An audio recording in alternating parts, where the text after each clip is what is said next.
నమస్తే, welcome to our channel. నేను సౌజన్య. తెలంగాణ కాంగ్రెస్ మాజీ ఎమ్మెల్యే గోని ప్రకాష్ రావు ఏపీ సీఎం జగన్మోహన్ రెడ్డి పైన సంచలన వ్యాఖ్యలు చేశారు. ఒకవేళ ఈ 5 ఏళ్ళలో ఏమైనా జరిగుండి జగన్మోహన్ రెడ్డి జైలుకి వెళ్తే కనుక భారతీయ సీఎం అయ్యేవారు, ఆ రకంగానే ఆయన ప్లాన్ చేసుకున్నారు.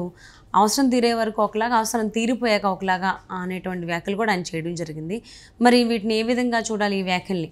ఈ అంశానికి సంబంధించి మనతో మాట్లాడడానికి, వారి విశ్లేషణని మనతో పంచుకోవడానికి ఈరోజు మనతో పాటు ఉన్నారు సీనియర్ జర్నలిస్ట్ డివిఎస్ గారు ఉన్నారు. వారితో మాట్లాడదాం.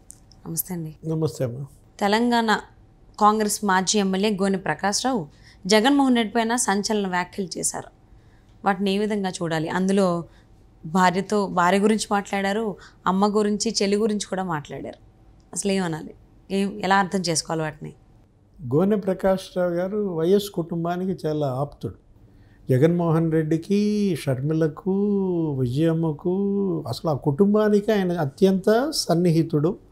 ఎందుకంటే ఆయన రాజకీయ జీవితం సంజయ్ విచార్ మంచ్తో ప్రారంభమైంది. ఉమ్మడి ఆంధ్రప్రదేశ్లో మేనకా గాంధీ ఆయన సంజయ్ విచార్ మంచ్ తరఫున ఎమ్మెల్యేగా ఎలక్ట్ అయ్యాడు. ఎప్పుడు 83లో ఎన్టీఆర్ ముఖ్యమంత్రిగా సంజయ్ విచార్ మంచ్తో తెలుగుదేశం పొత్తు పెట్టుకుంది. అప్పుడు రాష్ట్ర వ్యాప్తంగా ఎన్టీఆర్తో పాటు మేనకా గాంధీ కూడా ప్రచారం చేశారు. ఈయన ఎమ్మెల్యేగా గెలిచారు. ఎవరు? మేనకా గాంధీకి శిష్యుడు అనమాట. అంటే సంజయ్ గాంధీ శిష్యుడిగా చూడాలి. ఇదంతా కూడా రాజశేఖర్ రెడ్డితో బంధం అలా వస్తూ వచ్చింది. కాంగ్రెస్ వాది. ఆంధ్రప్రదేశ్ రాజకీయాల్లో లేదు, దేశ రాజకీయాల్లోనే గోనె ప్రకాష్ రావు ఒక నిఘంటువుగా చూడాలి. అంతగా అవపోసన పెట్టిన వ్యక్తి. ఇంకా నీకు ప్రకాష్ రావు గారు చెప్పాడంటే ఇక స్టాంపే. ఏంటి, ఇంకా నువ్వు కాదంటానికి వీలు లేనటువంటి సత్యాలు మాట్లాడతాడు, బోళాగా ఉన్నదున్నట్టు మాట్లాడతాడు, ప్రజల్లో తిరుగుతాడు. ఏది ఆయన మామూలుగా టీ షాపుల దగ్గర కానీ, నీకు రోడ్ సైడ్ కానీ చర్చల్లో పాల్గొంటాడు. గోనె ప్రకాష్ రావు చెప్పాడంటే ఇంకా నువ్వు స్టాంప్ వేయటమే. అది అక్షర సత్యంగానే మనం చూడాలి. ఓకే. ఎందుకంటే ఇప్పుడు తనేమంటున్నారు, ఇవాళ ఇచ్చినటువంటి స్టేట్మెంట్ కూడా అక్కడ ఆంధ్రప్రదేశ్లో జగన్మోహన్ రెడ్డి ఓడిపోతున్నాడు, ఘోర పరాజయం, 130 నుంచి 145 సీట్లు ఎన్డీఏ గెలుస్తోంది. తెలుగుదేశం, జనసేన, బీజేపీ. లోక్సభకు వచ్చేసరికి 19 నుంచి 21 సీట్లు వేవ్ ఉంది అని చెప్తున్నారు. ఎందుకంటే మనం ఈ ప్రొఫెసర్ నాగేశ్వరరావు, తెలకపల్లి రావు, లేకపోతే ఇంకా పెద్ద పెద్ద ఇవి అనలిస్టులు మనం చూస్తూ ఉన్న దీంట్లో ప్రశాంత్ కిషోర్, వీళ్ళందరినీ మించినోడు గోనె ప్రకాష్ రావు. ఓకే. ఎందుకంటే గోనె ప్రకాష్ రావుకి నేరుగా ప్రజా సంబంధాలు ఉంటాయి. ప్రజల నుంచి వచ్చినాడు, ప్రజల నుంచి ఎదిగినాడు, ప్రజలతో కనెక్టివిటీ కోల్పోనాడు. ఓకే. అలాంటి గోనె ప్రకాష్ రావు జగన్మోహన్ రెడ్డి మీద మాట్లాడాడంటే ఆయన మీద ఏదో విముఖతతోనో వ్యతిరేకతతోనో మాట్లాడటం కాదు. కాకపోతే ప్రకాష్ రావు గారి వ్యాఖ్యల్లో షర్మిలకు జరిగిన అన్యాయం పట్ల కొంత కన్సర్న్ ఉంటుంది, విజయమ్మ కుటుంబం పట్ల కొంత ఆవేదన ఉంటుంది, జగన్మోహన్ రెడ్డి తప్పటడుగుల పట్ల ఆవేదనతోనే గోనె ప్రకాష్ రావు వ్యాఖ్యలను చూడాలి. ఓకే. పిల్లాడు పాడైపోతున్నాడు, పిల్లాడు చెడిపోతున్నాడు, చెడు సావాసాలకి ఇదయ్యాడు, తల్లిని చెల్లిని గెంటేశాడు. ఇవన్నీ వాస్తవాలే కదా. ఇప్పుడేంటి, ఇప్పుడు ఇవాళ జగన్మోహన్ రెడ్డి భార్య బందీగా మారాడు. ఏమన్నాడు ఆయన? సన్ స్ట్రోక్ అని విన్నాం, కానీ ఇదేదో వైఫ్ స్ట్రోక్ ఏదో అన్నాడు. అవును, వైఫ్ స్ట్రోక్ అని అన్నారు. కొత్త పదం. మనం ఏమనుకున్నాం? చెల్లెళ్ళ స్ట్రోక్ అనుకున్నాం. సునీత, షర్మిల స్ట్రోక్ జగన్మోహన్ రెడ్డి తగులుతుందంటే ప్రకాష్ రావు గారు చెల్లెళ్ళ స్ట్రోక్ కాదయ్యా, అసలు వైఫ్ స్ట్రోక్ అని కొత్తది తీసుకొచ్చారు. అంటే భారతీ ఇన్వాల్వ్మెంట్ ఎక్కువ ఉంది. ఓకే. జగన్మోహన్ రెడ్డి పైన భారతీ ముద్ర ఎక్కువ పడింది. అందువల్లే ఈ బంధాలను కూడా తెంచేసుకున్నాడు. ఏ బంధాలు? ఇటు రక్త బంధాన్ని, ఇటు తల్లిని గెంటేశాడని, చెల్లెళ్ళని గెంటేశాడని, భారతీ చెప్పు చేతల్లోనే జగన్మోహన్ రెడ్డి ఉంటున్నాడు అనేది ఎందుకన్నాడంటే ఈ వివేకానంద రెడ్డి హత్య కేసే. ఏంటి, అవినాష్ రెడ్డికి కొమ్ము గాయటం, అవినాష్ రెడ్డి హంతకుడు, ఆయన A8 అని చెప్పి సిబిఐ ఛార్జ్షీట్ చెప్తోంది.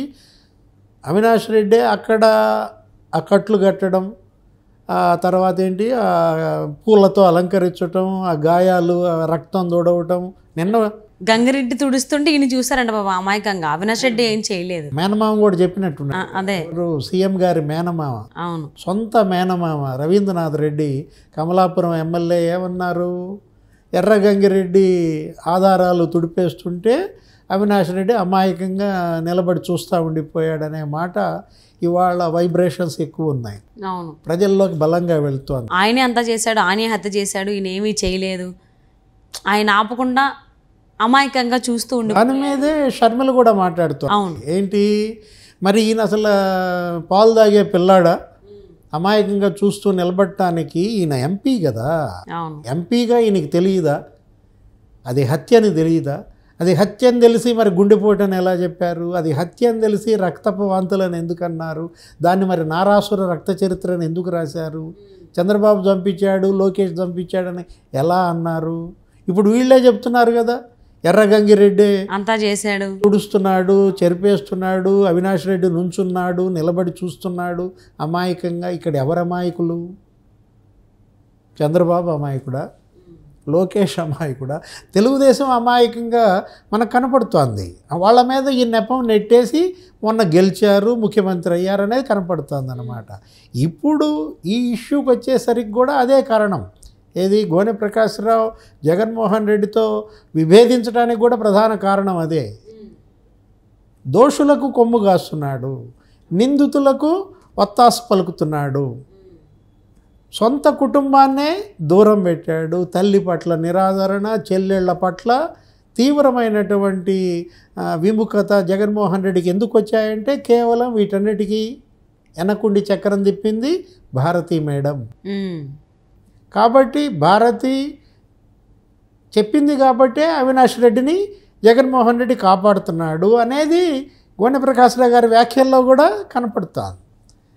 గోనె ప్రకాశ్రావు గారు చెప్పిన దాంట్లో అక్షర సత్యం అదంతా కూడా. ఏది 130 నుంచి 140 సీట్లలో NDA Telugu Desam Janasena BJP sweep చేస్తోందంటే ఆయన ఏదో హైదరాబాద్లో ఉండో ఢిల్లీలో ఉండో చెప్పడం కాదు. ఆయన అక్కడ రోడ్ల మీద తిరిగి ప్రజలందరినీ కలిసి మాట్లాడి తెలుసుకున్నటువంటి వివరాలే గోనె ప్రకాశ్రావు వ్యాఖ్యలు. ఓకే. అండ్ దట్ ఇంకొకటండి, ఈ మధ్యకాలంలో ఆంధ్రప్రదేశ్కి సంబంధించి ఎన్నికల్లో కావచ్చు, లేకపోతే వైఎస్ వివేకానంద రెడ్డి హత్య గురించి కావచ్చు, భారతీ పేరు బాగా వినిపిస్తుంది. ప్రతి అంశంలోనూ ప్రతి దానికి సంబంధించి అనేది డెసిషన్ మేకింగ్ అనేది భారతీయ తీసుకుంటుంది, భారతీయ అంతా చేస్తుంది, భారతి భారతి భారతి ఇదే పేరు వినిపిస్తుంది. ఇప్పుడు గోని ప్రకాశ్రావు గారు కూడా వైఫ్ స్ట్రోక్ అంటున్నారు. ఈవిడ పేరే ఎందుకు వినిపిస్తోంది ఎక్కువగా?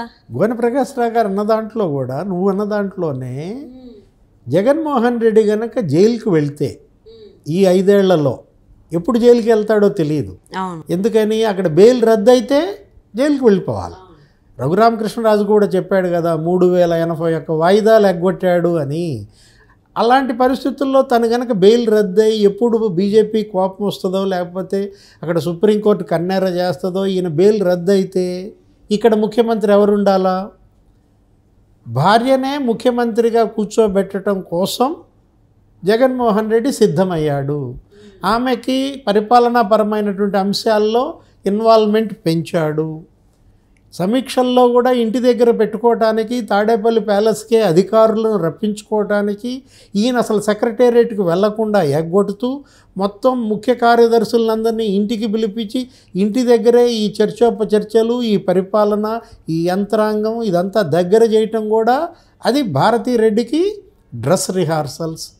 ఆమె కాబోయే ముఖ్యమంత్రిగా ఆమెకి ఇవన్నీ కూడా ఒక ట్రైనింగ్ ఇవ్వడం కోసమే చేస్తున్నాడని కూడా ఇవాళ మనం గోనె ప్రకాశ్రావు మాటల్లో కూడా అదే ఉంది.